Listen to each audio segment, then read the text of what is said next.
د زړه تاوان دې راکړي. طارق تاثیر صاحب ته به ډالۍ کړو دا کلام پوره. وای د زړه تاوان دې راکړي، د ځیګر تاوان دې راکړي، نصیب دې د ټول کلي شي دلبر تاوان دې راکړي. زما شلیدلې خېټه ورته نه ښکاري انصاف دی، قاتل مې چاته وایي د خنجر تاوان دې راکړي. کعبې په رنګ یې هسې ښکارېده زه پرې غلط شم، یو سل ځله دې نه وي خو د سر تاوان دې راکړي. یو ستا را پورې نشته زما هم در پورې ډېر دي، بس هر تاوان به ورکړم خو هر تاوان دې راکړي. او په مخې څه پروا نه لرم ټول عمر دې پټ وي شمشاد صاحب، په مخې څه پروا نه لرم ټول عمر دې پټ وي، خو بس که پښتنه وي د نظر تاوان دې راکړي. پتنګ یې رانه جوړ کو بیا ډیوه نه شوه په تاخ کې، خپل مرګ ورته بخم خو د وزر تاوان دې راکړي. او د وای پتنګ یې رانه جوړ کو بیا ډیوه نه شوه په تاخ کې، خپل مرګ ورته بخم خو د وزر تاوان دې راکړي. د کور خلاف یې نه یم خدای دې 12 بنګلې ورکړي، خو دلته به نختر و د نختر تاوان دې راکړي. ډېره مننه جي. وای د کور خلاف یې نه یم خدای دې 12 بنګلې ورکړي، خو دلته به نختر و د نختر تاوان دې راکړي. وطن کې د بربنډې ازادۍ سرخیل ته وایه، په زړه مې څه کار نشته د څادر تاوان دې راکړي. د خال تاوان دې نه غواړي که داسې وي نو ټیک ته، د خال تاوان دې نه غواړي که داسې وي نو ټیک ته، د خال تاوان به ورکړم د پر هر تاوان دې راکړي. او رقیب دې جانان نه ګټي که ځان ته پښتون وایي، نو را دې شي کوڅې ته د منظر تاوان دې راکړي. ډېره مننه جي، ډېره مهرباني جي، ډېره مننه جي.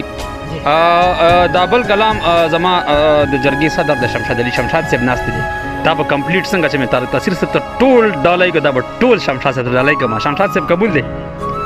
وای څه په ورانه دشته زمونږ کلی دی خو ښکلی دی، څه په ورانه دشته زمونږ کلی دی خو ښکلی دی، هر کور د غم د ارمان سلی دی خو ښکلی دی. ګوره که ګویا شو بیا به نورم خنده رویه شي، وګوره چې هېڅ نه وایي غلی دی خو ښکلی دی.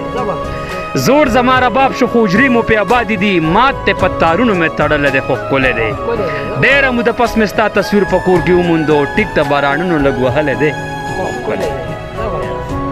ما ته خو جانان دی که بوډا د 100 کالو شي، سپینې په ویښتو کې لګېدلی دی خو ښکلی دی. زار دی له جرت نه ډېره لویه حوصله غواړي، ټیک ته چې د مرګ نه پس راغلی دی خو ښکلی دی. زه پکې بغیر د عجب خان نه عجب خان ما خپل څادر مې ځای په ځای ګنډلی دی خو ښکلی دی. او زار د خپل خیرن پښتون نه زار شه چې هر څه دی خو څومره د حالاتو غم خوړلی دی خو ښکلی دی. او ستا د کوڅې سپی هم د سړي په سترګو ښه لګي، بلکل د ټول کلي سپو سنډلی دی خو ښکلی دی. او چم کې منظر تیر شو یوې پیغلې پاس په بام ووي، څه د اړ غرمو کې سوځېدلی دی خو ښکلی. ډېره مننه جي، ډېره مهرباني جي. سم لکه ویښته کمزوری شوی دی، سم لکه ویښته کمزوری شوی دی، خدای زده چې په څه کمزوری شوی دی. سترګې غارونو ته پریوتې دي، چوپ شه سړی ښه کمزوری شوی دی. 2 قدمه واخلي ساه یې لنډه شي، وغواړي اوبه کمزوری شوی دی. اوس په معمولي خبره ویر کوي، ښکاري چې په زړه کمزوری شوی دی. خلک د پیسو نه خراب شوي دي، کلي کې واده کمزوری شوی دی. ډېره موده وشوه بهر نه ګرځي، پروت وي په تیاره کمزوری شوی دی.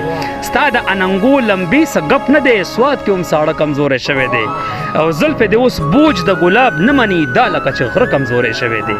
او داسې د سیلۍ په مخه کړی یم، باد لکه واښه کمزوری شوی دی. او اوس منظر کیسې په اشارو کوي، څوک یې سپېره کمزوری شوی دی. ډېره مننه جي، ډېره مهرباني جي، یو جهان مننه.